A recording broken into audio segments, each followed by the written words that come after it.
Bəli.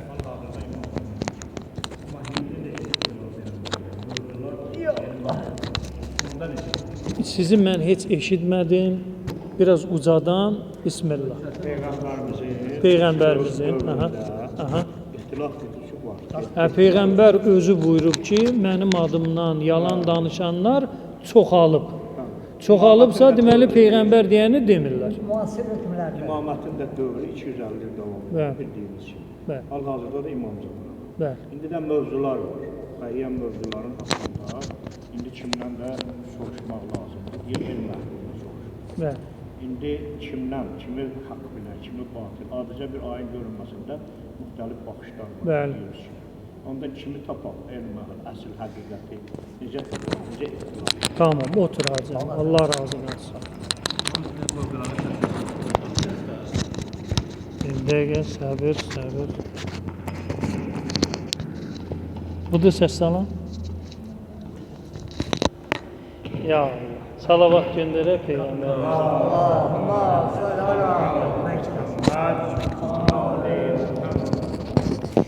Deməli, Hacı əmi çox gözəl sual verdi. Allah onun qardaşlarına rəhmət eləsin.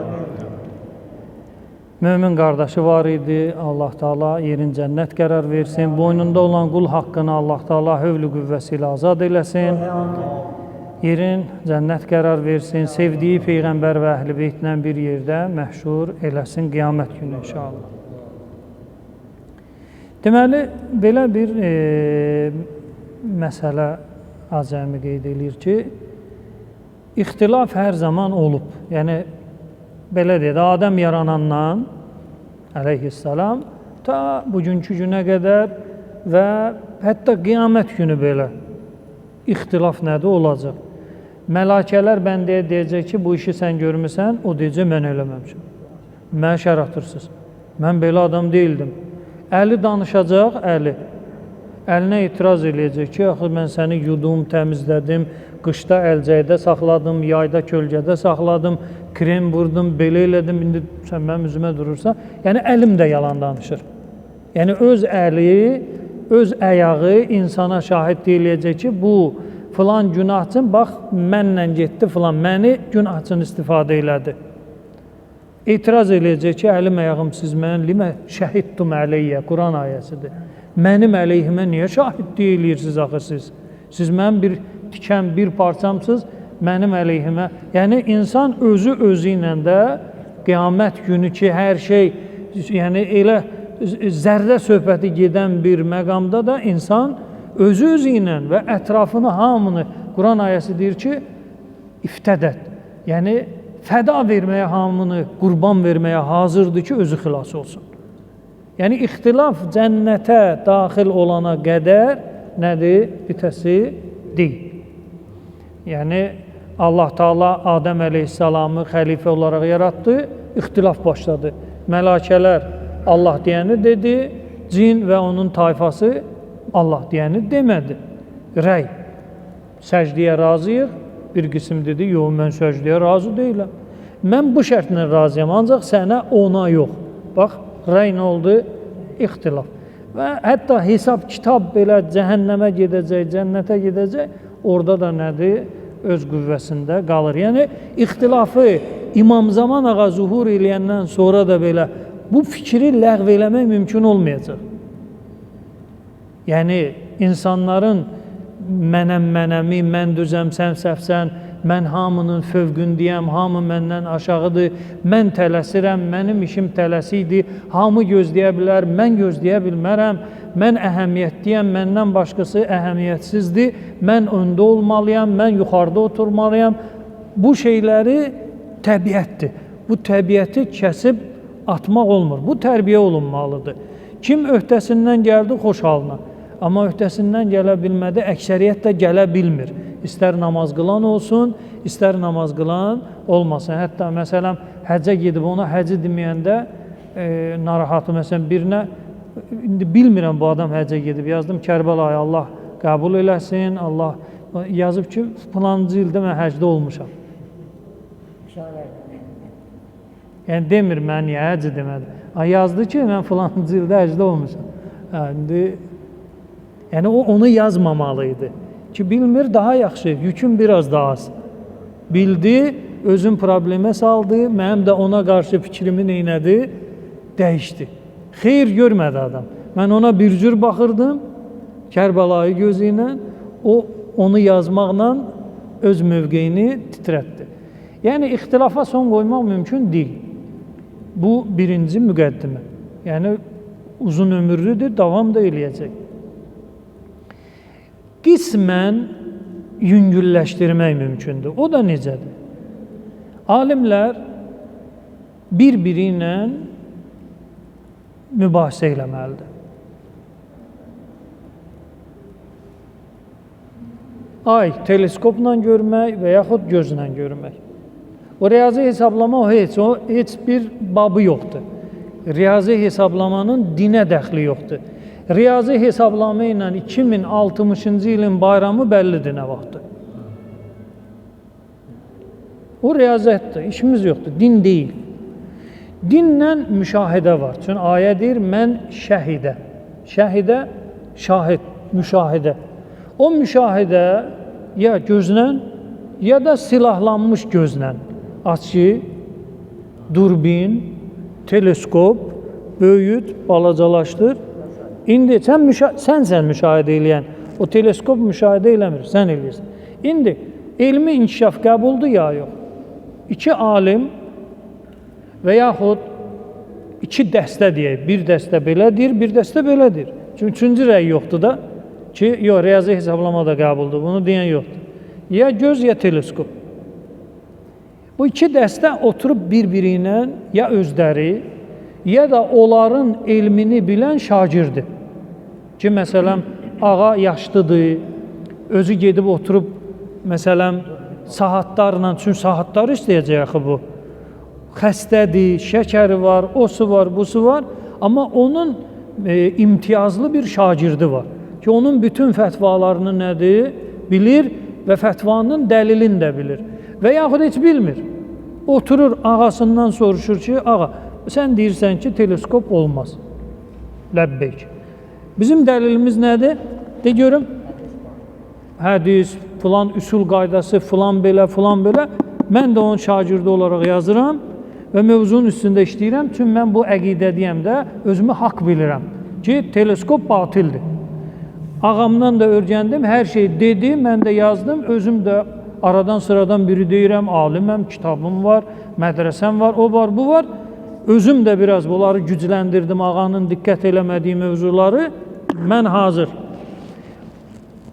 Teleskop haqdır, olar. Onun da ya ağasının özü, ya da imtiyazlı bir şagirdi. Bütün dəlil sübutunu götürür, gəlirlər, otururlar İmam Hüseynin hərəmində. Həzrət Əlinin hərəmində. Hamını yığışdırırlar. Çıxın bayra ziyarətçilər. İki alim oturur. Bu, yəni ikisindən biri, özləri də bilir ki, ikisindən biri haqdır. Digəri nahaqdır. İki haqq yoxdur. Çünki imam nə dedi? Dində ixtilaf yoxdur. İkidirsə deməli ixtilaf var. İxtilaf varsa imam da deyir, yoxdur, deməli biri nədir? Dindən deyil. Ya teleskop dindən deyil, ya göz dindən deyil. Ya teleskop olarsa dəlillərlə, deməli dinləndir. Tamam? Bu iki alim və yaxud iki fətva sahibi oturur, neynir? Bir-birinə orada dəlil sübutu təqdim edir və alimlər də baxır. Alimlər də baxır. Kimin dəlili daha etibarlıdır, daha güclüdür, nədir? Ona söykənib hamı, çünki daha etibarlını o təqdim elədi də, məsələn, bu üç dəlil gətirdi, etibarlı, busa bir yarımçıq. Biz hansını götürəcəyik? Daha güclünü, daha aşkarı, daha belə deyək, etibarını götürürük. Və məsələn, belə deyək də bir misal vurum. Bax, məsələn, götürək, tovuz quşu əti halaldır ya haramdır? Düzdür, indi tovuz quşunu heç ala bilməzsən, birinin pulu var, alır, yemək istəyir. Tovuz quşu ferması düzəldir özünə, toyuq əvəzinə tovuz quşu yeyir. Yumurtayır da bu heyvan. Saxlayır, həyətində var, məndən soruşur ki, qardaş, yemək olar ya olmaz. Quranda tovuz quşu haqqında bir şey yoxdur. Quranda hər şey var. Amma zahiri, batini, o Allahın höccəti lazımdır ki, onları çıxartsın ortaya. Mən baxanda deyəcəm ki, Peyğəmbər deyib, ümmətimin ixtilafı rəhmətdir, mənə sərf edir axı, mən özümə don giyindirim ki, mənim o əks getməyim nədir? Rəhmətdir. Peyğəmbər mənə, belə dedə, bir rəhmət sığalı çəkir. Yoxdur, Quranda yoxdur. Qoyduq kənara. Gəlirik hədislərə. Hədislər tovuz quşu ətinin haram olmasını vurğulayır. Bəli, vurğulayır açıq-aşkar ki, tovuz quşu əti nədir? Haramdır. Yemək olmaz. Əhl-i Beytdən gələn hədislərdə. Amma digər məzhəblərdə ayını da belə yeyə bilərsən. Problemdir. Yırtıcı, gəmirici, hətta gəmiricini belə sıçovlu filan problemdir. Caizdir, halaldır o digər məzhəblərdə. Amma Əhl-i Beytin fikrində gəmiricidir, yırtıcıdır, haramdır və həmçinin də tovuz quşu. İndi hədis var, hədis deyir haramdır. Məsələn, Şeyx Tusi tovuz quşunu haram bilir, yemək haramdır. Amma Seyyid Sistani caiz bilir. Aralarında real misal, yəni fərəziyyətdir. Şeyx Tusi belədir, Seyyid Sistani belədir. İxtilaf. İkisindən biri nədir? Yəni həqiqəti təmsil eləmir. İndi haqq kimdəndir? Burada məsələ biraz da qəlizdir. Necə? Qədim alimlərin hədisə yanaşması indiki alimlərin hədisə yanaşmasından fərq edir. Qədim alimlərdə məsələn üsul əl-ərbə'miyyə deyilən bir şey olub. 400 kitabça deyək. 400 ədəd kitabça olub. Əhl-i Beytin hədislərindən ibarət olan, yəni Əhl-i Beytdən eşidilən kəlamı, məsələn mənim bir kitabçam var, Hacının bir kitabçası var, bu Hacının bir kitabçası, hamımız imamın oturmuşuq yanında, imam imla eləyib hədisi, biz də neynəmişik? Yazmışıq. O üsul-ül ərbə'miyyədə olan hədisin sənədi müzakirə olunmur. Əgər o varsa, yəni əgər o imamın əshabı ki oturub imam dilindən çıxdığını yazıb və o yazı həqiqətən o yazıdırsa, o hələ belə deyək də Şiənin Səhih Buxarisidir. Sənədə zada ehtiyac yoxdur. İmam və yazan və salam. Da orada yoxdur, eşitdim filan kəsdən, filan kəsdən, filan. Yox, imam imla elədi, mən də yazdım. Dilindən çıxan sözü nədir? Yazdım. Bu üsul-ül ərbə'miyyə orada hədisin olması kifayət eləyir. Sənədə zada ehtiyac yoxdur. İndi Şeyx Tusi belə deyəndə, Şeyx Tusinin zamanəsində üsul ərbə'miyyədən olubsa və ona baxıb bu fətvanı veribsə, haqq Şeyx Tusi iləndir. Amma 1000 ildən sonra Seyyid Sistani yetişir, fəqih kimi, mərcəiyyət kimi, ələm müştehid kimi fətva verir ki, caizdir. Niyə caizdir? Çünki Seyyid Sistaniyə yetişən kitablarda sənədli kitablardır. Filan kəs filan kəsdən, filan kəs filan kəsdən, filan kəs filan kəsdən. Sistaniyə çatınca 50 nəfər adam var ortada. 50-60 alim. Ki Sistani desin ki, Peyğəmbər belə dedi, imam belə dedi. İndi Peyğəmbərə birləşən sənədi var da Seyyid Sistaninin. O öz başından hədis nəql eləmir, ona icazə verilib. Ona ustadı məsələn Seyyid Xoyi icazə verib ki, 4 kitab Vəsail-i Şiyə, digər kitabları mənim sənədimlə nəql eləməyə sən Sistaniyə icazə verirəm. Seyyid Xoyiyə də ustadı məsələn Şeyx filan kəs icazə verib və imamda dayanınca bir 60 nəfər adam eləyir. Seyyid Sistani baxır sənədə, ona birləşən sənədə. Görür ki, bu tovuz quşunu haram bilən hədislərin sənədi nədir? Zəifdir. Zəif olduğuna görə, çünki zəif hədislə halal haram hökmü çıxarda bilməzsən. Neynirsən? Qaydırsan ümum qaydaya. Hər şey sənə halaldır, ta o vaxta qədər ki, biləsən nədir? Haramdır. Hər şey sənin üçün pakdır, ta o vaxta qədər biləsən ki, o nədir? Natəmizdir. Aydın? Məsələn, belə deyək də, sən bilmirsən ki, bu paltar pakdır ya natəmizdir. Bilmirsən. Geyindin, namaz qıldın. Tamam. Üstündən bir ildən sonra bir nəfər gəlir, sənə deyir ki, qardaş, o paltar, onun üstünə məsələn qan dağılıb, şərab dağılıb, filan dağılıb. Deyirsən ki, mən görmədim, belə iyi gəlmədi, filan olmadı, mən bilmirdim.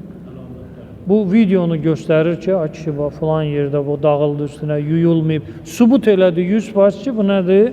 Deməli, o vaxta qədər ki, mən bunu pak bilmişəm, mənim üçün bu nədir? Pakdır.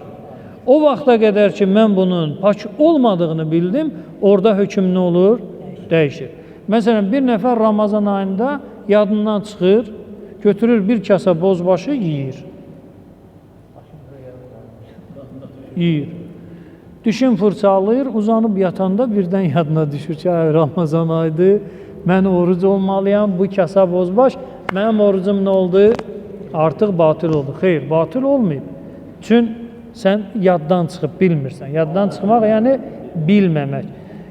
Bilənə qədər, bilə-bilə eləsəydi nə olacaqdı? Kəffarə, günah falan. Bilmədin, nədir? Bir şey danışım. Deməli, bir cavan alim ucqar bir kəndə Allaha xatir Ramazan ayında ziyarətə gedir, gedim onları öyrədim, Allaha xatirdə. Kənd deyil, kim getmir ora. Çıxır minbərə, məscid, kənd cəmaatı yığışır, moizə eləyir, halal, haram, Allah belədir, Peyğəmbər belədir, imam belədir, ədəb, əxlaq. Orucluq bayramı çatanda bir qoca kişi ilə qoca arvad yaxınlaşır buna. Deyirlər ki, ay bala, sən Allahın bir nemətisən, gəlmirsən bizim kəndə. Allah sənin ömrü bərəkətli, Allah belə, Allah elə. Bu da qalır belə ki, ay ata, ay ana, niyə axı məni bu qədər tərifləyirsiniz və bəyənirsiniz? Deyir, səndən qabaq gələnlər bizi salmışdı, zülmə, əziyyət çəkirdi. Deyir, axı mən neynədim ki, sizə belə xoş gəldi? Deyir, biz arvadla halımız xarab olanda az qoz atıb yeyirik. Qoz, amma az. Az miqdarda qozu götürürük, halımız xarab olanda yaşlı adamdılar da ki, biraz taqətimiz olsun. Sən gələndən Ramazan ayının əvvəlindən ta bugünkü günə qədər halımız biraz dəyişəndə qozu atıb yeyirik. Deyir, yox, olmaz, kim dedi? Haramdır, oruc batıl olur, bilərəkdən bu şeyi eləmək olmaz. Deyir, yox, vallah sən dedin. Deyir, harada dedim? Deyir, mənbərdə filan günü dedin ki, birinci günü ki, az qoz orucu batıl etmir. Deyir, mən elə demədim, mən dedim ki, az toz. Tozu bunlar, qoz eşitdir. Hər gün qozu yiyirmişlər ki, alim icazə verib, az qoz yemək olar. İndi belə şeylər olur. Xülasə, alimlər oturub bəhs eləməlidir ki, mühüm məsələlərdə. İndi bərzəx var ya, yox. Var, yoxdur. Sən o bərzəxlə nə cənnətə gedəsən, nə cəhənnəmə gedəcəksən. Hələ sən dünyovu yerbəyir elə, halal haramı əməl elə, qalsın öləndən sonra bərzəx var ya, yox. Onların bəhsinə ehtiyac yoxdur. İctimai və zəruri məsələlər. Onları alim və yaxud onun nümayəndəsi bəhs eləyib, həmən o ixtilafın şöləsini biraz neyniyə bilər? Azalda bilər. Nələr var idi ki, bu dediyiniz ki, alimlər yapışdıran bu sivil qaydada var, olur. Olub, niyə olmayıb? Məsələn, İmam Hüseyin əleyhissalamın hərəmində deməli, Əhl-i Beyt davamçıları iki mədrəsəyə bölünür. Yəni, siyasət nəticəsində olur, cahillik nəticəsində olur, nə nəticəsində olur? Əhl-i Beyt davamçıları bölünür iki yer. Bir qism əxbari, bir qism üsuli. Bunlar bir-birini, belə deyək də, itələyir çıxardır kənara ki, mənəm. Bu deyir, yox, mənəm. Bu deyir, mənəm. Bu iki cərəyanın alimi oturub İmam Hüseyin əleyhissalamın hərəmində deməli, sübh namazına qədər, şam namazından zehnimdə belə qalıb. Şam namazından sübh namazına qədər bəhs edirlər. Olub belə şey. Necə? Əxbarı alim, üsulü alim fərqlər var. Məsələn, əxbarı alimlərdə belə deyək də, üsulun müəyyən qaydaları qəbuldur. Yəni, hədisdən, Qurandan götürülməyən bütün şeylər nədir? Batildir. Amma üsul alimləri ağlın və müəyyən üsul qaydaları var. Məsələn, məfahim bölməsi var. Məfahimin nə hədisi var, nə Quran ayəsi var. Oradan da fətva çıxardıb, məsələn, verilir məfahimə söykənərək. İndi kim haqdır, kim batildir, onun özünün uzun-uzadı müzakirəsi var. Amma bu şeyi çözmək üçün iki alim İmam Hüseynin hərəmində şam namazından sübh namazına qədər oturublar, haqq kimdir, onu müzakirə eləyiblər. Nəticə də var və mümkündür nəticə də olmasın. Çünki alimdir, cahildir, zəifliyi hiss eləyirsənsə, denən bu hissə zəifdir, bunu arxa plana salaq. Allah hamınızdan razı qalsın.